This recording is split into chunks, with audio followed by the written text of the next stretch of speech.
All right, guys, welcome on. As I'm coming on. Welcome, everybody.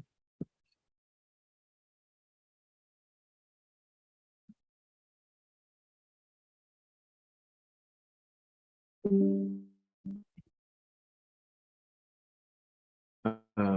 me just give you a bit of time to get on. All right, guys, welcome on.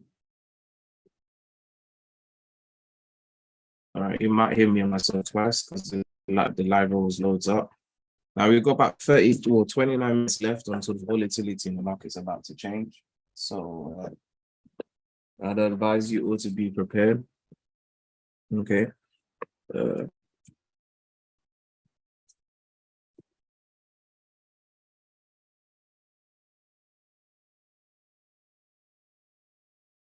So I'm going to give you guys 1 minute to get on, then I'm going to start.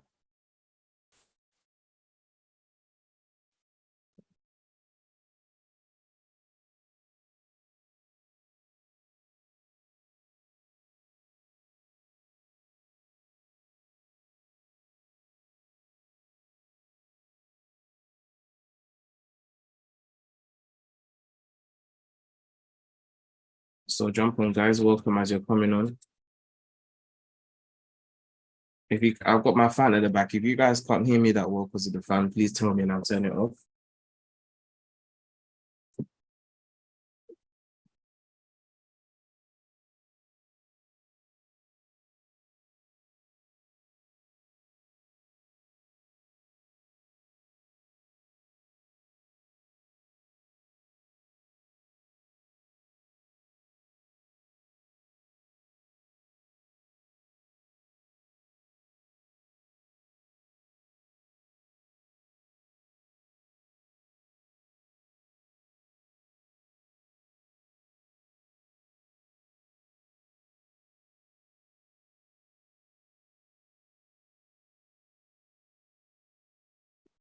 All right.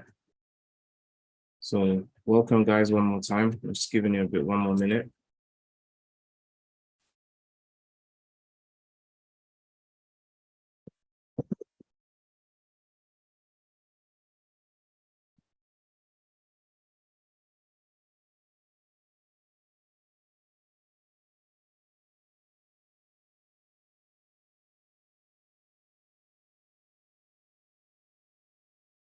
All right.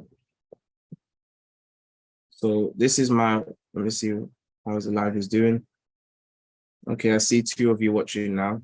Okay. Welcome, guys, as you're coming on. All right, I'm going to start quickly. Let me do this without wasting time. And then after we can go from there. But I just want to give you guys a bit of time on. So every time we come on my live, I try to give a little bit of a delay just to make sure there's no technical issues, sound issues, and etc. All right. Well, let's do this. Now, the dollar index has been very interesting. Very, very interesting in the way that the price action has been going. And I have this schematic diagram that what I've given to my WJ Inner Circle students, I'm giving it to you as well. All right. So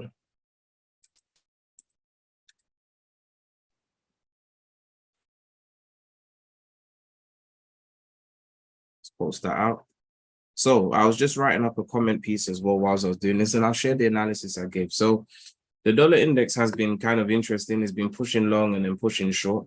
Now I'm just going to I'm going to stick to the H4 so that you can observe the time frame or the price action I'm looking at so that you can see where I'm going with this. So on the H4, we've had a type 1 weekly stop on south, a level 2 induction, so moderate induction of the previous weekly low 2 weeks ago, right?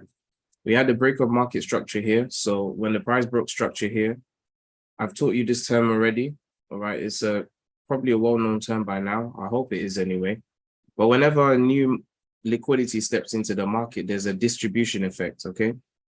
You know, you could almost take this down to a physics level, which is kind of like, you know, if you've got a pool of water, depending on the size of the object that goes into the water will determine how high the water rises.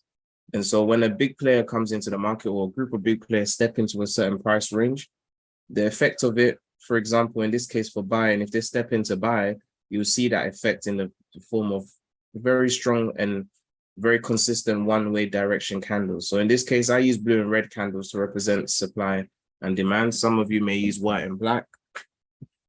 Some of you may use red and green. All right. So my blue candles represent bullish price action. So in essence here, when the price is pushing up for this movement here, right, we have a break of structure right here. Whenever the distribution of liquidity happens, which means big players have stepped in, it causes the market structure to break, which is what we've had right here, okay, in this range over here. So now that price pulled back. Now in this case, right, now the rules are for order block that, in fact, the order block that we should be looking at really is here, right? In this case, because this order block is so small, now there's a couple of sides to the rule. In order for you to draw an order block, it has to be the last bearish candle before the price changes direction, which is actually, in fact, this one, right? However, this candle here, because it's bullish, we couldn't use these two together as an order block, but we have this large area here that price seems to be respecting. So in this case, now, I don't think it's a price feed issue here, but in this case, you can actually take this range as demand, all right? Strictly speaking, it should be this order block, which means that the dollar index really, and we'll test this out and see, should be pulling back somewhere down here, right? As the extreme range. But as you can see over here, when the price spiked down into the beginning half of this range, it took off for a long and didn't come back until we got to this H4 order block. Now, OB for short, I always try to use shorten stuff out so that it saves on writing and we can get with price action. But let's look at the price action here more carefully. Now, to the left here, we have this supply order block here on the H4. Price used it to give us a short for a while until we had this induction break of structure return. Then the price has gone long. Now, notice when the price gets in here, guys, right? And we'll take these dots off so that you can observe. Look at this candle. Every single candle has information that we can work with. As soon as the price gets into this H4 order block, look at the reaction straight after this. So we have a H4 candle, price closes in here. The next candle is a really strong push within 4 hours. All right. Now, these are not swing lows, but if I was to go backwards here, right here, and look at candles, this, I don't like to use the term engulfing candle because I don't trade those type of patterns at all. But in a sense, this candle has engulfed most of this bullish trend that happened during that week, okay? So for that week, most of the price action here in this bullish run was swallowed up in one H4 candle. Now, whenever you see that kind of reaction here where it's taken 1, 2, 3, 4, 5, 6 candles to get up here and only one candle to come back down, then it means that there's a very strong amount of bearish pressure. Now, the bearish pressure I'm looking at is when I see the price reacting like this, my expectation right now of the dollar index, to keep it pretty simple, is I expect right now we're, according to this trend range here from top to bottom, if we are bullish, we're not anywhere near equilibrium yet. So we're in premium pricing. So we're in premium buy pricing. So, you know, smart money wouldn't be looking to want to buy from any premium pricing right now. The lowest that the price should get to would be equilibrium before there's any sort of reaction again. Now, the weekly low over here just missed the OTE level, as I told my students this afternoon and on the live session that I was just on with them. But the price didn't touch the OTE level. Now, my thing is that I expect really, and I'm going to get this here, we have a swing high here, and the market, when the market scores points on one side of the market, so what I mean by that is, if you have a swing high end, which is something that the bears would have created in this case, and the price closes above it, I always expect to return to the other side. So I do expect at least a wick reaction back down to around about here. So for me, what I am looking with the dollar index this week is hopefully the price doesn't take the weekly high. It heads straight for the low, which means that if I was to do this in writing, and I like to use this kind of signage here to help, let's just use, I'll use a bigger line here, and I'll just use like a purple color. My thing is that I expect there to be positive dollar strength when the price gets in here and starts to go long. But for now, I expect there to be negative dollar strength. What does that mean? I'm going to write it out and say it at the same time, but it's pretty simple. So for most pairs, and this is dollar-based pairs, right, or dollar-denominated pairs, whilst the dollar is weak, what that means is that X, which can be any other assets. So for example, gold or Euro USD, AUD USD, and etc. Okay, I'll say X is another asset here. XUSD is to be going long. All right. This is what I expect to happen. And I'm going to put this pretty small so that it can fit. Let's just go for blue again. So when the dollar is negative like this, XUSD pairs will be going for a long.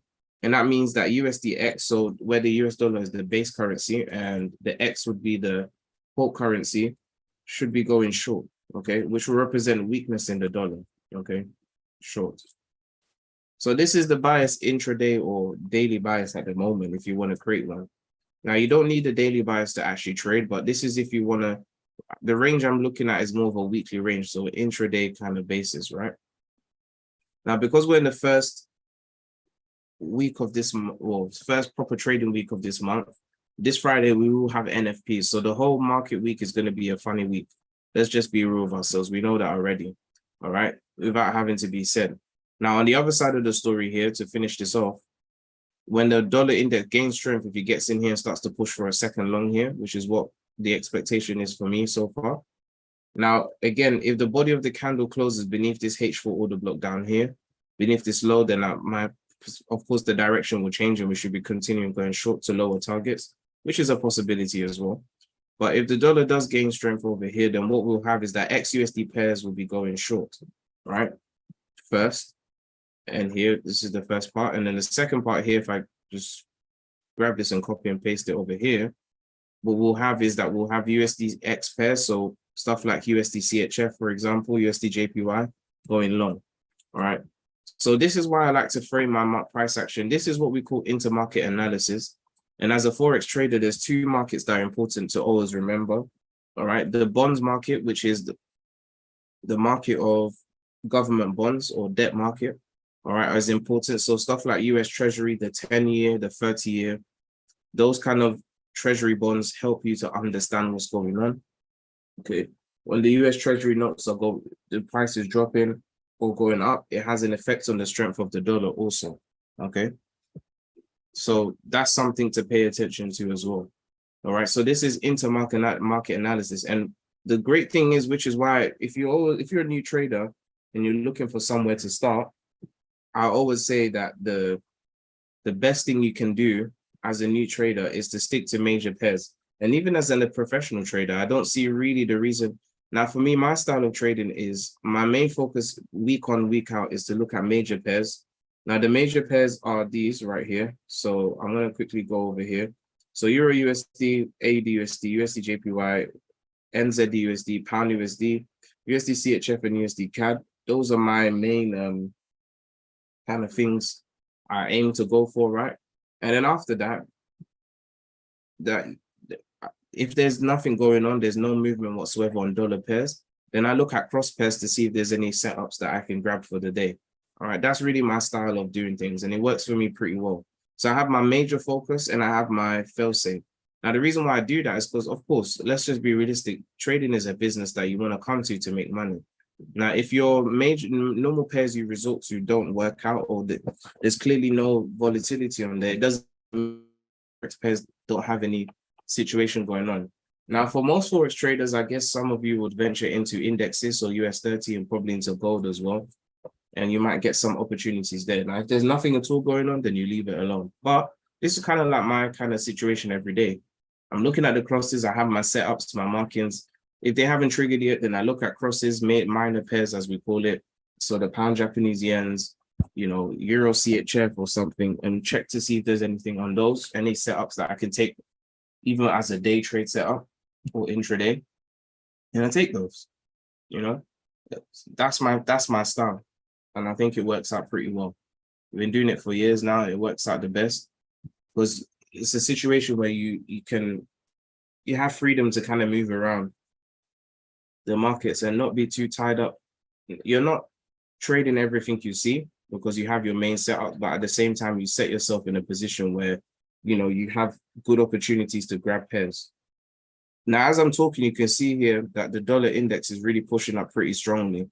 And in about 15 minutes, the volatility is going to get even stronger than this because we do have high impact news on the dollar. Now, the high impact news we actually have on the dollar here, I'm going to share my screen.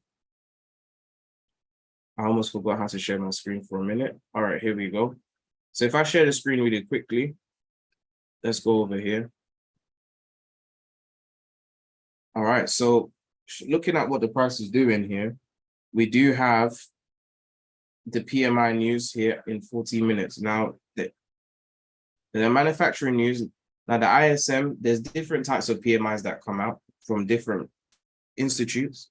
The main institutes I know of is the Institute of Supply Management, ISM, but there is also another one which comes out from, now I don't know the name off the top of my head, but there is at least 2 different US institutions that measure the PMI. Now the PMI, what does this matter to traders? And I really like Forex Street, FX Street, because they give us such a good, simple breakdown. The Institute of Supply Management's Manufacturing Purchasing Managers Index provides a reliable outlook on the state of the US manufacturing sector. Now, usually with news, this is what happens. When it's above 50 is good, when it's below 50 is good. It's just literally mathematics. If you have something that's above 50% in your favor, then you're doing good. You have more than a majority. You have the majority, even if it's 51. Like you probably heard the 51% takeover situations that happen with crypto. Right, but anyway, a reading above 50 suggests that the business activity expanded during the survey period. All right, PMIs are considered to be leading indicators and could signal a shift in economic cycle. Stronger than expected prints or results usually have a positive impact on the US dollar. And in addition, the employment index and prices paid index numbers are watched closely as they shine light on labor market and inflation. All right, so usually anything that's high impact that doesn't say something to do with inflation is usually connected to inflation. And of course, the labor markets, every central bank has their target. For example, the Federal Reserve's target is to get unemployment to around about 2%, which means 98% of the economy is working. And the unemployed includes people who are essentially retired as well. They're not really calculated in there, but if you think about it, 2% unemployment is pretty good, all right? So every country has a target of something around that, and then they have a target of inflation to be around 2%, which is around basically their tax on money, or I don't want to use the word money on currency, all right? So this is really, okay, how it works when it comes to looking at situations when it comes to supply management and etc.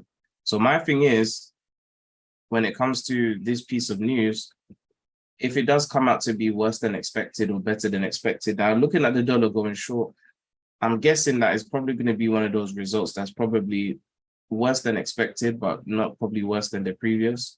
But that will probably kick off a movement on the dollar where prices will start to fly around a bit. All right. So for that price action there, let's come back to the dollar index. What does this mean for other pairs? Now, my main pair that I'm looking at this week is actually USD CAD, because if you remember from the lives I did and when I was trading on my other accounts, the funded trader account, I took a short on gold and our expectation was for these lows to be taken, and the price has done just that, right? Now that the price has got into this area here, you can see the wick of the candle. This is really the expectation I had initially for USD CAD. I was expecting price to come back, fill this liquidity void into this weekly area here. Now, I don't like the fact that there's a little gap between these prices, but let's just see what the price will do. Now, on the D1 and then the H4, let's take a look at what the market's done. So it's formed a beautiful order block over here, which is where my eyes are eyeing up at the moment. It's broken market structure here. It's closed above the previous week's high right here, having accumulation going on. And as the dollar's, pushing down here, I'm expecting USD CAD to actually push down right here and then give us an extreme push for a long, right? I'm talking like 400, 500 pips. The first target is obviously going to be equilibrium, but I probably will hold on further because I expect there to be such a massive rally, okay? So USD CAD is like my #1 top pair that I'm looking at, all right? Apart from that, we've got gold. Now gold, we've already been through it. You remember this order block here on the 5-minute, guys, that I went through with you. This is the 5-minute order block. The price gave us a very strong short than an initial long, which was just a stop out mechanism. Returned back in here and it's taken off for a long. And so far, so good. Gold is still pushing, like it's actually going pretty crazy right now. is actually tearing through all the highs that we were looking at earlier on. So no surprise there. Now with gold, I wish I was looking at the price, because if I had looked at this, I would have taken this because it was a pretty straightforward long. All right, it actually gave a second chance today. Still wasn't watching gold. I came to gold too late. All right, but anyway, in this order block here, price has stayed in here and it's just tearing through for a long. What a beautiful long that is. All right. So yeah, this is what we've got going on. AUD/USD is following a similar suit. Now I didn't trust it because it did take this high, but I just didn't buy that the price was going to go for a short from this and didn't buy it. All right. So now that the dollar index, you can see that Forex pairs are reacting. AUD/USD is pushing long. I think gold is probably one of the biggest signs that we're going to have some bearishness, because gold is pushing long pretty strongly here. Right there. So it's only a matter of time before I guess gold is going to push up for extreme long. Yeah. So this is my thing, basically. I want to see what the price is going to do. And then from there, we can see how price will move forward. Now that gold is pushing this way, I'm sure it's going to take the highs I originally expected it to. And it's probably going to come all the way back up to this area here at now 1992. All right. Now, at this current stage, I don't see any way to get in. It's just kind of like done its thing and gone. I wish I caught it though, because it's pretty nice, but I'm sure there'll be more as always. So no emotions towards that. Let's just see what the price is offering. Now, when it gets to 3 o'clock, it will get volatile. So just be prepared for that. All right. Now, coming back to my Euro/USD analysis, you can see the price has perfectly done what we looked at. I went through this on Friday, but just for reference again, we have a H1 order block here, which is this one in orange. And then we have this H4 order block here in blue. So I drew a H1, H4 cross section, which is just superimposing the H4 time frame onto the H1 so that we can see the range. And you can see what happened now. The price came very close to this low, but purposely moved away from it quite a bit. And then we see the price dropping into this area and we have massive candles. This one H1 candle closed above almost all of, actually closed above all of these candles within an hour. And these candles here, from starting from this one, all the way until the candle was formed, there's 21, ignoring these three candles here, there's 18 or 19 candles. So in 1 hour, 19 hours worth of price action was closed above, which is very bullish. Now, for now, looking at Euro/USD, will it come back? I don't even know, because prices dropped into this supply flip zone pretty nicely and just taken off to the other side. So this might have just been the entry. Now, my thing was I was going to wait for the price to pull back a bit. I was a little bit wary of it because the body of the candle closed in here, not the wick. So I was expecting a wick closure with the body staying above here, but it did the opposite of what I was thinking in terms of candle body, but it still came to the right place. I guess I should have just set a pending and went for it, because it did do almost 100 pips immediately, but I'll be watching to see what happens. I'm not really upset if I missed my initial entry, even though it was a really good one. Stop loss was beneath, not this low here, but beneath this low because of the cross section. So about 19 pips. So far, you would have been at 78 pips. So almost about, I think, just above 1 to 4, going towards 1 to 5. All right. So I'm watching to see what we're going to get. If the price does give another chance, I'll be so grateful for it. If it doesn't, that's not a problem at all. All right. But this is my thing anyway, Euro/USD. Pound/USD is similar. Came back into not where I wanted personally, like in terms of the Fibonacci range here, didn't even get to the optimal trade entry. And where the price is moving off of really is a supply flip zone, right? Instead of the order block beneath. All right, but still a good reaction anyway. It broke market structure after it had its initial reaction where the price took the lows here. He actually had a better entry down here. I guess if you use the 5-minute or something, it would have been a bit better. So this order block right over here. Let's go to the M30 and see quickly. Yeah, so M30 similar. Now, this H1 candle range, I'm going to keep it. These last two candles represent demand here. We had a nice little drop down into here, return. We even had a second entry. And if you look at the times of this, pretty nice time. So 7 o'clock in the morning, so London open, price took off. And then we have another entry back again at 10 o'clock. And then there's 117 pips for the day. Bam, done. So pretty not bad at all. Really, really nice price action right there. Okay. So hopefully, let's see what the price has to offer today. We've got 4 minutes until the market gets a bit active. Now, I always want to open up for questions. You guys can just post your questions if you've got them straight away. So if you have no questions, then I'm going to come off, give you guys time at 3 o'clock to see what's going on, and then take it from there. But these are really my setups that I'm going for. Now, the final setup, which I want to talk about, which we've been looking at, is Euro CAD. So let me pull it up. So Euro CAD is one of the cross pairs that I can consider one of my top cross pairs. It's been a fantastic pair, even though it hasn't always done things in my favor. Now, remember the price action analysis that we've given over here. It's still valid. Just need the timing to happen. And for me, because I'm looking at USD CAD, I like to look at Euro CAD because I do think the Canadian dollar might play out in some kind of same direction correlation, because I'm expecting USD CAD to do an extreme long. And so I am expecting the same thing to happen with Euro CAD. The reasonings are different, but they all play out to be something of the same reason to go for a long. All right, now this one is pretty, this part we've already gone through a few times, but in essence here, not this week, that's just come, or the last week, but the week before that, so 2 weeks ago, the price took the low in a very strong Friday move of the previous weekly low here, accumulated here and took off. Now, my thing was is that I expected the price to really stop here on the H1 to explain what I'm talking about. I'll have to go there. Over here, I was expecting the price to stop in here. So I had a sell limit on many pairs, on many of my accounts for a short. We had this initial 400 pip moves, but the price took all of that back very quickly. And I should have been a bit more, how can I put it? I should have been a little bit more resilient. No, a little bit faster to close, I should say, and not use my resilience, which is that I never like to close a trade that hasn't broken above my stop loss. And because the price accumulated here, now my thing is that I really should have just been out because the price closed above 50% of this order block. So I should have known by then that I should come out, but I was a bit hard-headed with that one and I decided to stay in, especially because price started to pull back down a bit before I could get a break even. Then I fell asleep. And when I fell asleep, I woke up to the price at the edge here. So I just decided to close. Now, then when I closed, it did come back a little bit more and I probably would have had a little bit less of a loss, but it was already too late. I just decided to not go back into Euro CAD again until I see further information.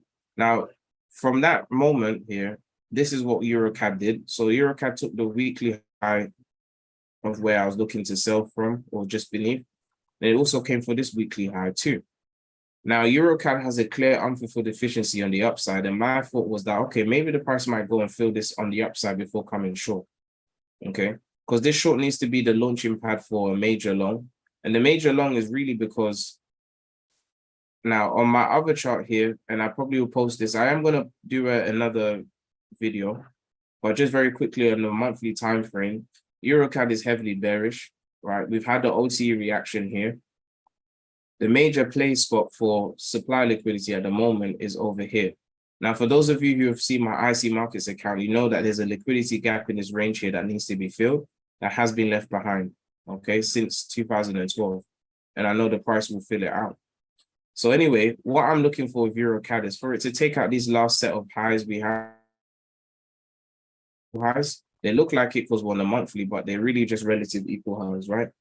My thing is that I'm expecting the price to push back up into this area here, into supply, take these highs, and then go for the continuation short here that I'm looking at. Now, currently, the price is operating from a monthly supply flip zone here. So it's a supply zone that price broke beneath during the, or push short from, which was the Euro situation when Ukraine broke out in war with Russia. We've broken above that, return to the other side, and now the price is formulating a supply flip. So this supply zone is actually operating as a demand zone. And this is why I expect some very strong bullish action, at least until this 62 point from a monthly perspective, right? So coming back down to the lower timeframes, then why am I looking for a short? Well, I know the price is going to go for a long, but there's just a few things the price needs to do. Now, this dark zone area, I'm going to have to get rid of because it's not really helping us to see anything. But if I go back to the H1, I just want you guys to see this really quickly. Here's the H1 order block version of the H1 order block, yeah? Here's the induction that I was looking for, the stop on, right? We've got the same kind of signature of textbook activity going on. We have a swing high here, and then an accumulation range, and then we have another swing high, which is the high of that day, right over here, right? The high of the day where I put this low, to be specific. We've had a distribution, right? Big players have stepped into the market. We've broken structure here, key structure over here. Prices pulled back down about 75% of the way, but not returned to the order block. Gone long all the way up here. Had our first reaction up here. Price took the equal highs, immediately dropped short. No problem. All right. Fast forwarding, we get back here and the price takes the weekly low right over here. You can see the weekly lows taken, but it didn't return to this order block for the second time. Now, my thing is that this is clearly, of course, a bearish trend line, or the correct term is a sell liquidity aggregator. This is what we call it within the academy. This is an aggregation of liquidity on purpose on the sell side. The price is purposely suppressed until it breaks out the way it has, okay, from this H1 order block. Now, my thing is that this is still inefficient price action, and I still believe the price is going to come back down and take the low of this week here and return to this order block. Once it gets in here, then I'm looking for a massive long to come into the market from here all the way up to at least this H4 area here. Now, once the price gets there, all right, there wouldn't be any sense in the price coming back. I think you'll feel the efficiency, probably pull back a little bit to the next last supply zone, which would be in this range here, and then continue breaking above for further long, because the price does need to get to those highs, which is me saying in a sense that the euro is going to gain some strength for the midterm before going short. All right. Then the Canadian dollar is going to lose strength. So what we can do now is wait. At the moment, the price is taking this weekly high and this weekly high. There's a supply order block right over here that I'm watching out for. And then also the high of Friday is right here. For me, I think the best signature that can happen for us this week, which will make me extremely happy, to be fair, is if the price gets into here and we have a reaction where it takes the high of a previous day inside of here, I'll be looking to just go straight for short. And my target is literally at this order block here. Now, I would take it on the H1, I don't mind, and put my stop loss above here, because even on the H1, if I put my stop loss above this high, that's 18 pips, and the target is about 180 pips. So that is exactly 1 to 10 risk to reward. If I go down to the 15-minute, I've got the 30-minute here and the 15, I may be able to capture some tighter stop losses. I see a liquidity gap here in the 15-minute, so I might be able to get that cheeky kind of feel of the liquidity gap. Now, will I do it? I may not, okay, because I'd rather just get in as soon as possible. This liquidity gap is not that large, it's not that significant, and the market may choose to ignore it and come back short and then fix it on the way back up again. Who knows? So sometimes, and there's been quite a few situations, I gave a US 30 example today, where the market may just come to the edge of a larger time frame zone and just take off without going to the lower time frame ones. And then you're sitting there thinking, but I knew I was in the right direction, but how come? And there's a technique, I've been adopting over time, because there are a few moments in history where the market may not fill out every efficiency that you want. Even though you're correct about it, it doesn't mean it's going to fill it out. So according to the structure here from the H4 and the H1, this is the largest time frame. So I might just literally just take a sell from here. Now, what I would do though, is that if I see the price start pulling back in and wicks into this gap, I might put another sell on and take advantage of the fact I know on the 15-minute we have that. And then, take advantage of it with a small stop loss with half the risk maybe, and take advantage of a double whammy entry. That's the only thing. Now, it's pretty tough over here. Now, the order flow is bearish. You can see from these candles that we're still this way on the bearish side. So this is what I'm actually looking for today. And I'm going to be keeping in touch with the price to see what happens. So these are my 4 pairs, guys, for the day. The volatility has picked up. Let's look at the dollar index now. All right, let's see what's happened here. Now, the PMI news, the price has gone short and taken the low of yesterday now. And it's taken the low of Friday, not yesterday, and the low of Thursday right now. All right, has it left any gaps? It looks like it has gapped down a bit. Will it fill it? We'll see. Let's look at the news quickly and see what's happened there. I'm gonna go over. All right. So if I go over here, let's look at the news that came out. So the PMI news, the new orders has increased by, is better than expected here, 45.6. But then the actual PMI has actually dropped even less, is worse than expected and worse than the previous. Surprise, surprise. The news has laid in line with the bearish scenario. So there you go, guys. We should be looking for a short term at least, and then a long afterwards, all right? Now the long, if you're wondering why I'm looking for a long, I'm going to show you this on the 15 minutes. So if I go to the 15-minute, guys, this was something I put in the game plan series. I'm just going to pull this all the way to the left. Here. So if you see my range that I've drawn out here, I remember the numbers so well that I didn't even have to look at the 15 minutes to remember it. This is the range. So you can see at the beginning of this day here on the 8th of June, there was a liquidity gap left behind that the price has not filled out. On the H1 is pretty hard to see. There's even another little one up here, but this one is pretty obvious. The market gapped down to start with and never came back to fill this gap. It just continued going. So at some point, someday, we are going to get the price coming back to this 103 range. I believe probably by the time we get to that kind of price range, we won't be coming back down anywhere for a short. Now, it is in a supply zone, so we've got to be careful. But if it breaks past here, because there's many highs here, then the market will have a feast and we should be looking for a long back in the direction that we're looking at. So this is my view when it comes to the dollar index, okay? I hope that helped you guys. Leave some comments below. I appreciate your comments. And yeah, I'll catch you guys up very soon.